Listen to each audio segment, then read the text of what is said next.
Good morning, everybody. I hope everybody is doing well. I hope you're coming into this workshop today ready to learn and be open to new ideas and see what Carla and I have created for you. But this is our How to Create a Zen Space at Home workshop by the Healthy Living Program.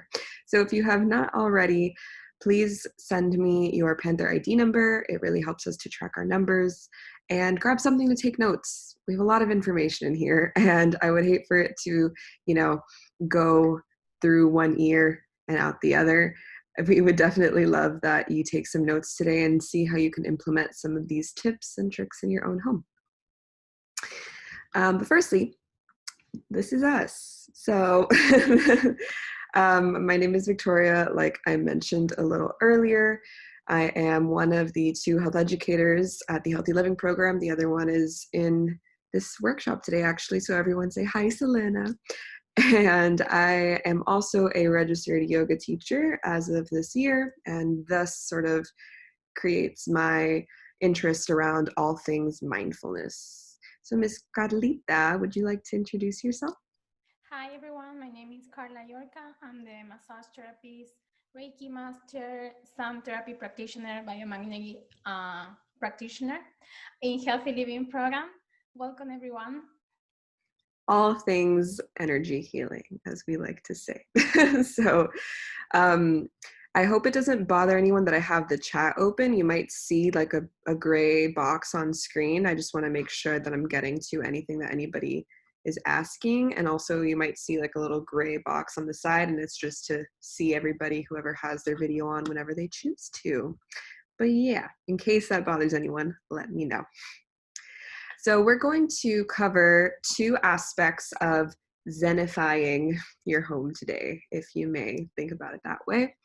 The first aspect I will be covering, and it is all about minimalism, decluttering. It is a passion of mine. Some of my coworkers that are in the workshop today may know.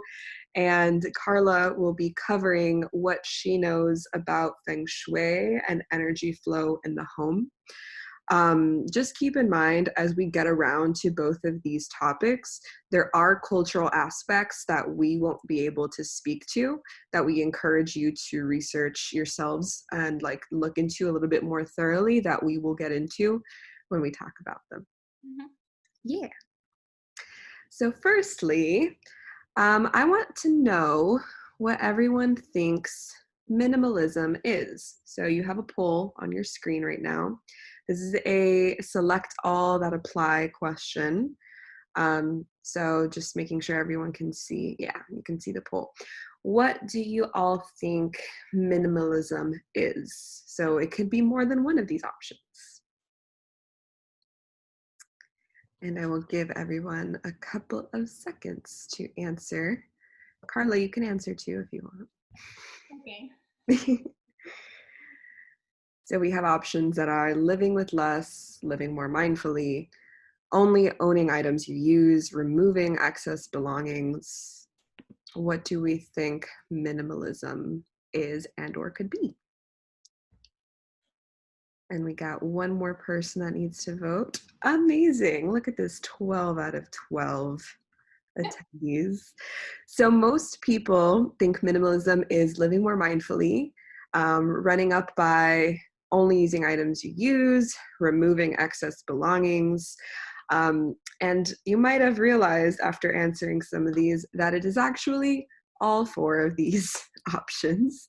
So minimalism, in short, is living with less. So that might not have been the first option that everybody thought of, because in terms of like abundance mindset, we sort of don't really think about living with less in terms of mindfulness, but it really is about learning to appreciate what you have, using what you have to its fullest capabilities without seeking more. And that sort of goes into the mindful and intentional lifestyle. So if you look at this beautifully minimal slide, right, you might feel either, do you feel like maybe it's empty? You might feel sort of like a sense of peace, right, looking at it, because it's just, essential. You only have what you need on it. I did this on purpose so that you can also see a visual representation of what a minimalist presentation slide could even look like. So the idea with minimalism is that you are living your life and your belongings are all owned very mindfully, intentionally, thus reducing the amount of items you own as well.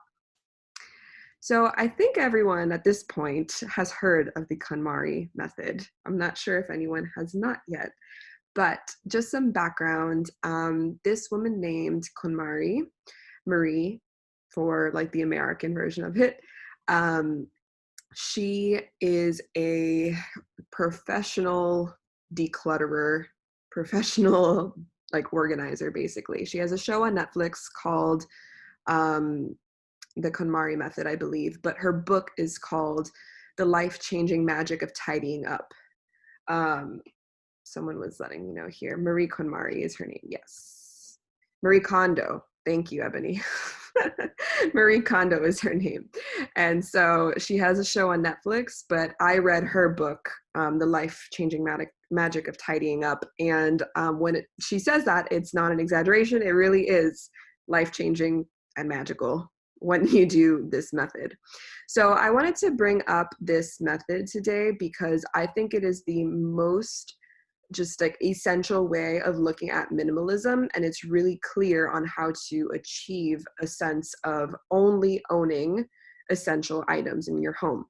So some people might think that it is a little extreme, and I want to invite you to take it with a grain of salt and only really take what resonates with you. But these are some of the steps. So you would go through each item you own one by one, and I'll show a little checklist in a bit. You would determine if it is absolutely necessary that you have to own, aka like legal documents, or if it is something that sparks joy within you. So when you hold it physically, it makes you feel happy that you have it. And the whole point of this is tapping into our sense of owning items and how they benefit our lives. When you remove the items that don't directly benefit you, you are releasing those energies. You are releasing that space to invite more abundance, and to allow yourself to only own the things that spark joy. So when you do this, it's integral that you also go through the responsible discarding of items that you did not want anymore. These are pretty obvious, so see if your friends or family want them. Try to find a responsible place to donate them. But the last resort is trash. Only if it's really something that somebody else cannot use would we ever say that you should actually throw it away.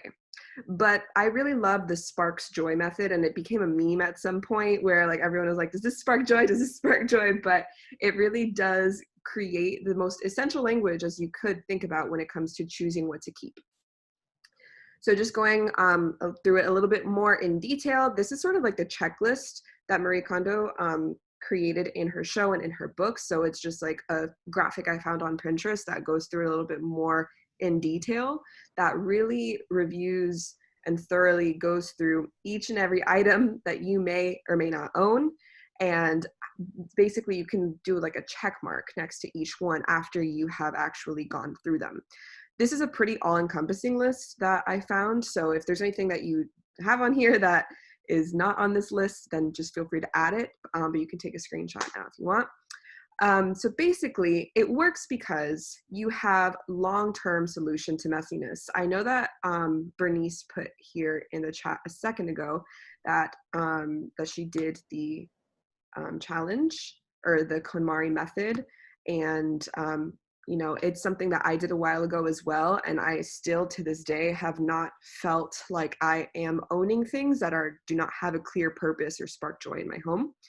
It keeps your home cleaner with less possessions, which we'll talk about in a little bit when Carla comes to Feng Shui. And it is also the process of giving each item a home. So you're putting everything back in its place. You are thanking and letting go, like how Bernice said. So in this process, you would also be creating and releasing some sort of bond with your items at the end of the day. So like, let's say I wanted to get rid of this pair of tweezers, right? I would be like, all right, you know what? I don't use these anymore. Thank you for serving me. Thank you for plucking my eyebrows hairs with me. And I'm going to let you go. And so having this process also allows you to release some of maybe like some emotional bond that you might have with items and what they may represent with you, even if they don't spark you joy. So that is a process that some people think is like a little crazy, like I'm talking to my tweezers, but also it's a process more for you. It's not about the tweezers, and it's not about you actually having an emotional bond to the tweezers. It's about you allowing yourself to energetically release things from your life. And lastly, it allows things to keep organized. So it really just keeps a very sustainable long-term solution to keeping things organized. I did this method about a year ago, I think now, like with all of my belongings, and I have not really changed my ways of organizing. And that's big for me as somebody who loves to organize a lot. So it's just very, very, very useful. I would recommend either the book if you have something and you want to read. I would love for everyone to read it. It's a great book, The Life-Changing Magic of Tidying Up. Or you can watch her Netflix series, which is her going into a bunch of American homes and doing the process with them. So there's like a little bit of drama and reality in that one as well, if you prefer that. But yeah, there's something for everybody. And even if you don't do the entire method, there are little things here and there that you can incorporate into decluttering that I think would work really well. Yeah, gratitude is everything. And yes, Yanya, high school t-shirts that you don't let go of, I think it's time to thank them and let them go. So lastly, for minimalism is the health benefits. So I guess, I don't know if anyone was thinking this, but maybe it's me projecting it. Why is Healthy Living Program talking about minimalism? What does this have to do with my health and my well-being? Well, here are the following, and it really does encompass what we talk about in terms of overall well-being when we talk about different dimensions and how they all relate to each other. So when you adopt a more minimalist lifestyle, and I say that really vaguely, you can incorporate any of the tips of minimalism. It doesn't have to just be everything or nothing. But when you incorporate and when you adopt some aspects of it, you are improving the following. So you do experience a reduction in stress and anxiety with less items. In that way, what happens is that you have less belongings, less clutter, less things to clean, less things to take care of, and that reduces the overall stress and anxiety you may feel. Think about when you have a messy room and you feel like your life is like falling apart versus when you clean your room and or your home and you feel a sense of peace. And imagine that happening way more often than it does now. And that's how it reduces your stress and anxiety. It improves your physical well-being. And I have the two main points here for this. It is improving your sleep by having a clearer space where you have less physical noise, and you are also having a cleaner environment around you because there are less things to dust off, to clean, to organize, to take care of. And so a cleaner environment has been proven scientifically to improve so many different things about, you can even be like your breathing patterns, your immune system, and then obviously, like I said, your sleep. And lastly, I like to include spiritual well-being in these health benefits because there really is a better connection to the meaning of items in this case. You no longer passively own items. You are now owning simply for the intention of using and loving this item. And when you remove all of the other things in your life that don't really serve you, you are removing and allowing space, like I mentioned earlier, for more things that do serve you and for more things that you do have a connection with, that connect to your purpose, your meaning. It all comes full circle, basically. So here's some of these, basically the health benefits, right, of minimalism as well. So I'm gonna turn it over to Miss Jurka, and she's going to enlighten us all about Feng Shui, energy flow, and bring her aspect of Zen home to the workshop. To your home. Your home. Okay. First, I'm not an expertise, so I want to give you some information. If you want to add any information, you can send it to the chat. I'm learning with you guys at the same time. Okay, so Feng Shui is a Asian art that was developed over 3,000 years ago in China. And the practice of Feng Shui is with Tao. Tao means the way. So it's the way that they connect the nature to the related to the energy. So Feng means wind, Shui means water. So this means that this the water and the wind are elements that bring good health and also good fortune for the Chinese art. The Feng Shui we can practice in different way. We have the compact metal, that is the first one that you can see in the pictures. We have the Bawa and the Bawa coming after, and we have the 5 elements.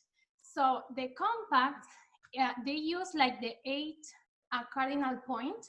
So you can, the way that you use that, you can have it in your phone, you can have the app, you can download the app, and the way that you do it, when you entrance to your house, you put the compass, and then you can find the different direction where you have to be work on it, right? For example, if you need like more money in your house, you have to point it to the southeast in your entrance in your house. That's very important, the entrance, okay? Everything is related because they relate the cardinal point with the 5 elements and the location of your house. You can go on it. Okay, the Bawa. The Bawa, as I said before, this is related also with the location of your house. With the Bawa, you have to be in the center of your home. So this is, it's like a map, right? You put the map, well, when you are centered in your home, you put the illustration, and you will see they have 8 different points, right? 8 different locations that is related to your life, your circumstances in your life. The middle one, when you see the Tai Chi one, is you.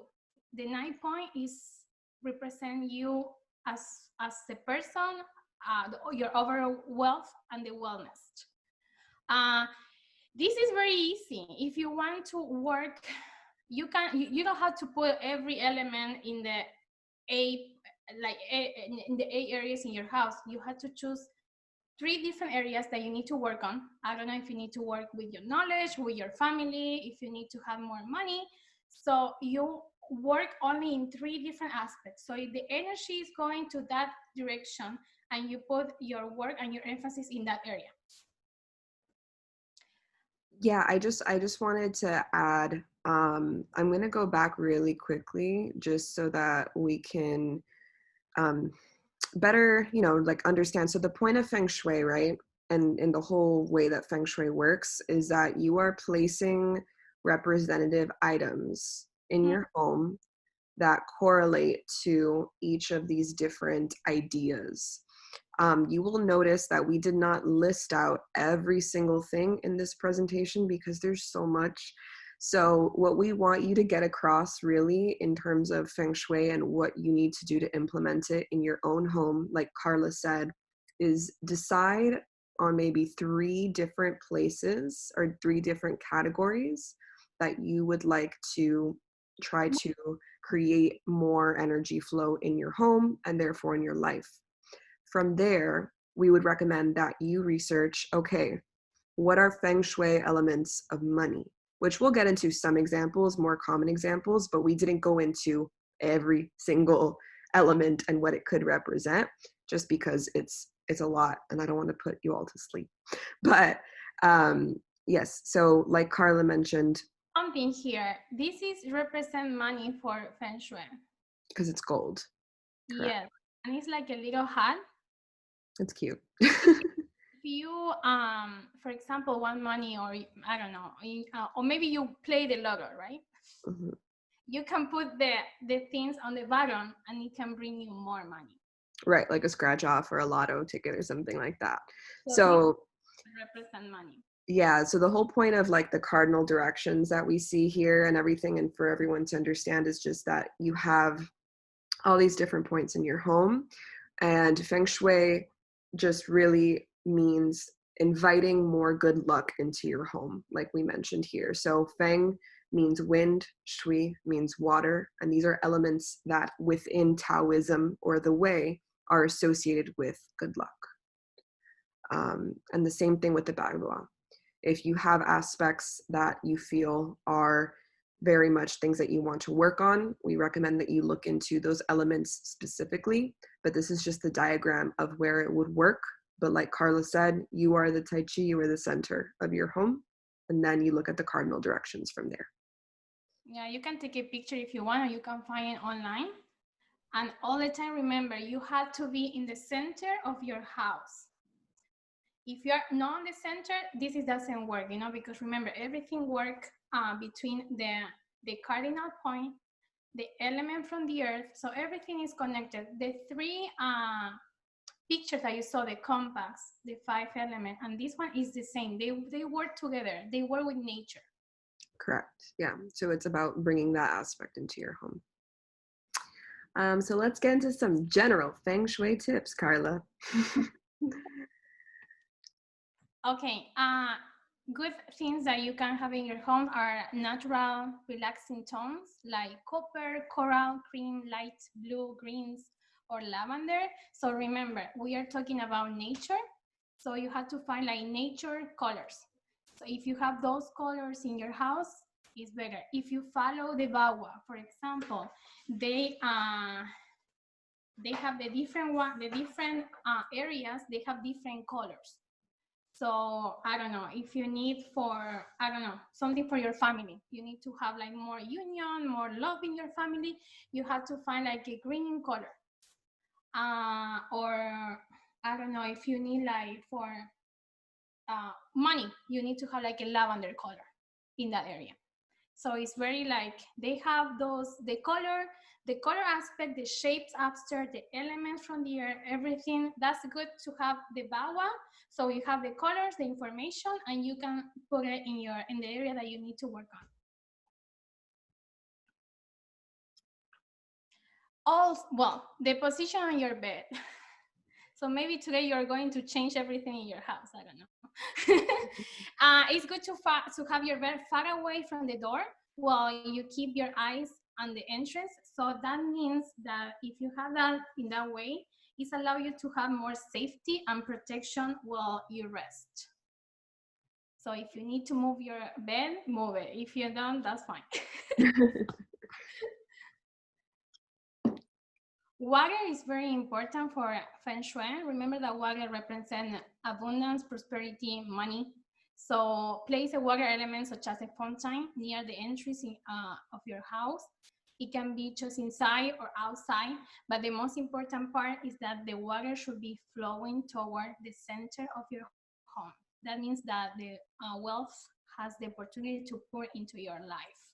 So remember, if you need money, prosperity, water is everything for them.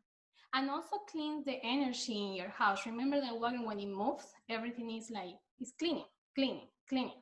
So everybody can have like a little fountain of water. They are not like too expensive to buy, right? Yeah, it depends on which one you're getting.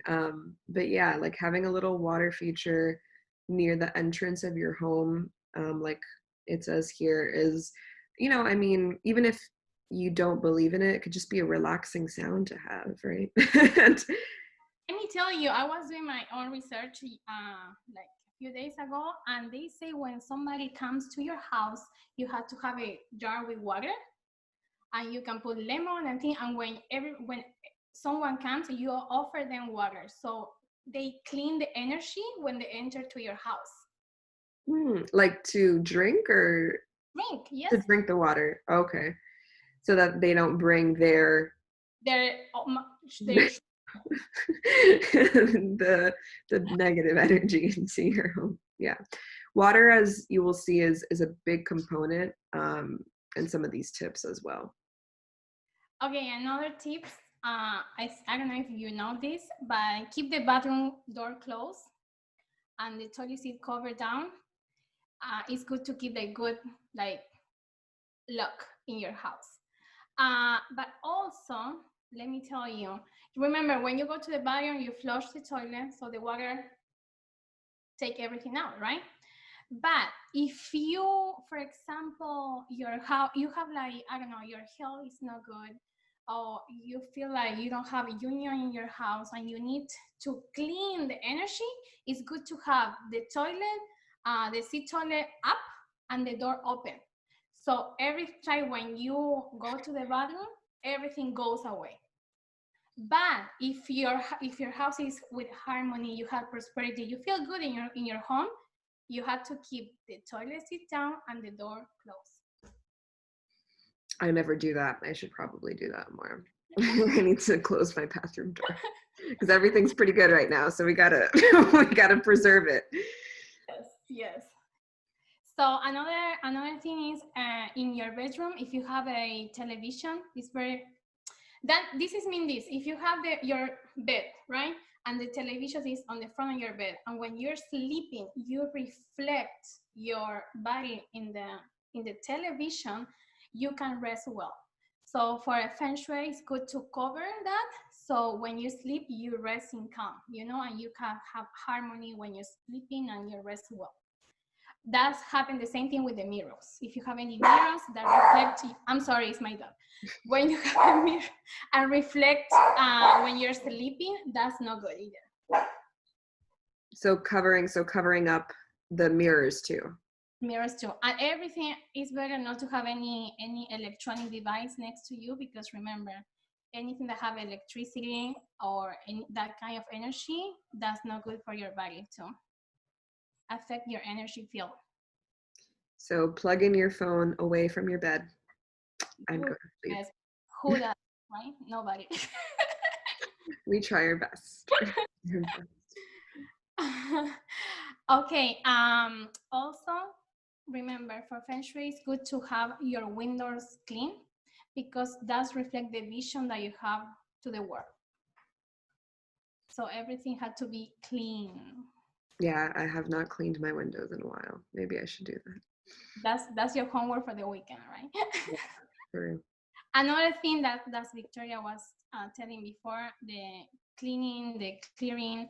When you have your home like clean and everything is organized, that means that your life is organized. So it's better to have everything clean. And another way that you can clean your house, also they use in Feng Shui, they use like Palo Santo sage to burn to your house and clean all the energy that you don't need it over there. Or other thing that they use is you can apply aromatherapy, like things like have citrines, like mandarin, tangerines, those kind of smells are good to your house to keep it like calm. Yeah, no, absolutely. So let me go back to the regular view, everybody. So basically, those are like all of our general tips. Someone asked me earlier, can we get the copy? This recording of this presentation will be on our YouTube channel, but I wanted to do a quick review. So if you have a smartphone, go ahead and grab it now, or you can join via, what's it called? You can join via your desktop, I guess, as well. We're gonna do a quick Kahoot game. So let's go ahead and share that now. And so we're going to do our classic Kahoot. And so just go ahead and join via this ID up here and join with the pin. And we're gonna do a quick little review before we get into the actual, any questions that you all might have in regards to anything we spoke about today.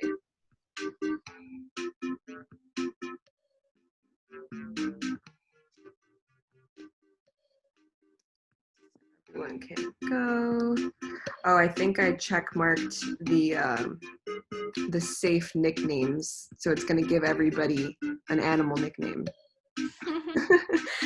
By the way, in case you have, yeah, everyone is fearless seal, friendly bee. So my apologies for that.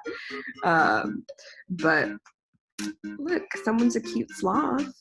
That's a good name.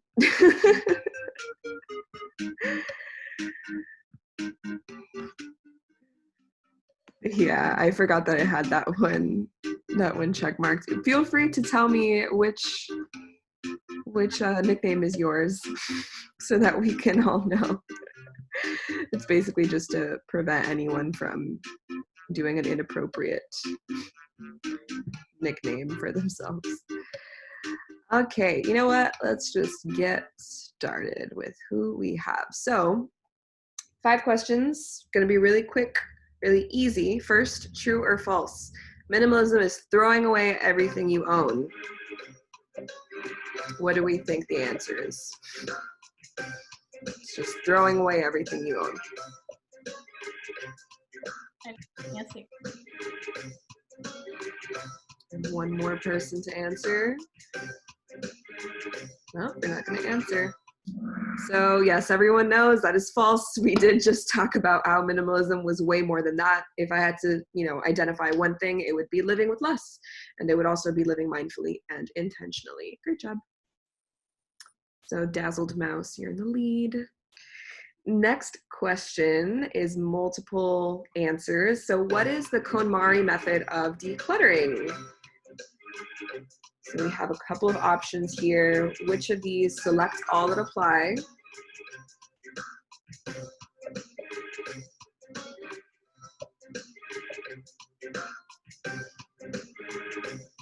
So what do we think? Okay, so it's all of the above. Maybe somebody didn't have the chance to click all of them, but it is every single option. So is holding each item, deciding if it sparks joy, giving each item a home, thinking it's for its service, letting it go, and keeping all items in an orderly fashion as well. It's all of the above. Awesome. We have Expert Gazelle in the lead. True or false? You start designing with Feng Shui at the entrance of your home and its cardinal direction.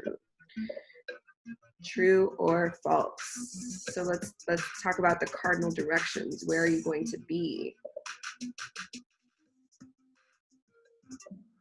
True. So the person who put false might have been thinking of Bagua, which is an aspect of Feng Shui. But when we're talking about like the basic levels of Feng Shui, you would start designing at the entrance of your home and its cardinal direction. Good job. All right, Expert Gazelle still in the lead. Where should you position your bed? Next to the entrance, far away, facing your door, facing away from your door. What do we think?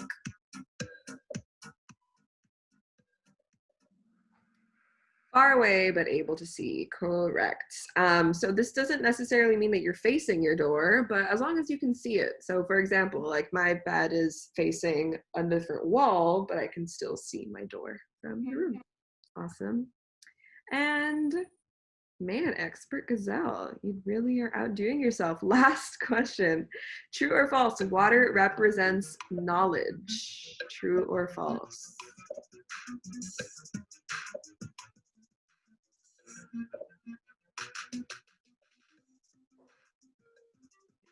More to join.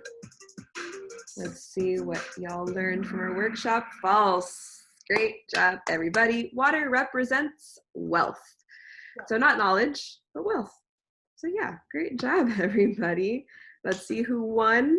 Who is at the top? I believe it is probably Expert Gazelle. We got Friendly Bee in number 3, Speedy Sea Lion in number 2, and number 1. I love how dramatic the hoot is. Expert Gazelle. Great job, everybody. Awesome job with the Kahoot game. So that was just like a little review to go over, towards the end. Yay, Selena, 2nd place. Great job. So I would just want everybody now to ask any questions at all that you may have about Feng Shui, about minimalism, about whatever it may be. Again, we didn't want to overload y'all with content about the actual elements and aspects because it could just get like really overwhelming. We would rather you decide, all right, I want to work on aspects of wealth and or family, let's say, right? And you look up what those elements need and or represent. So that's really the hope and what we really want you to take away from it. I'm going to go ahead and pull up the presentation one more time, just so that y'all can see some of the aspects here, like the mapping and whatnot, in case you have any questions about that specifically. So this is the checklist for KonMari. They're asking something, Victoria. What happened? You can download the Compass app in your phone. That's the way that you can look the area in your house and where you put the, I don't know, the aspect that you want to work. You know, the circumstance, wealth, money. But yes, we don't have an actual app to download. Yeah, what Carla was talking about is using the compass on your phone when you're at the entrance of your home to understand where the cardinal directions are, unless you're like really great with the directions and you already know that. But this is the compass again, just for anyone who missed it. So let's say you want to improve love, marriage, and creativity. What we would do here is basically look up some of the elements. I'll go ahead and pull up, Carla, really quickly. I think I still have the document you sent me with some of the aspects from the Bagua, but everything is very different. So you have a lot of different ways of representing depending on the theories that you're looking at, right? You have Taoism, you have the Bagua, you have all those different things. So let me see, because I just opened my email.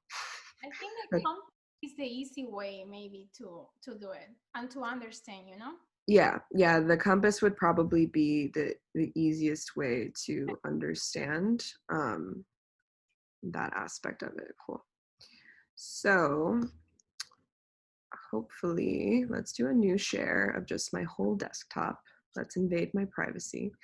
So I'm gonna open up what Carla had sent me originally for Feng Shui in terms of like what it represents. So hopefully everyone can see here, in case there's any lingering questions about, what different things could represent. This is in terms of the Bagua. So you have all these different aspects of the Bagua and what the colors are, the seasons are, numbers, and or elements are. So it depends depending on how you are looking at the theories. For example, if you want to work with your family, right? Family is the shape had to be rectangular or columnar.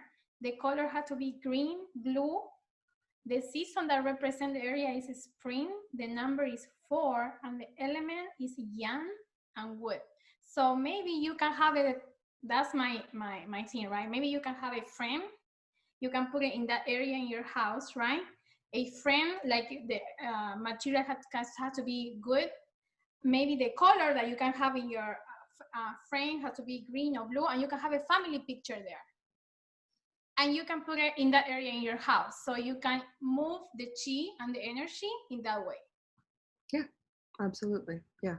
Like that. You have to use your imagination. Right.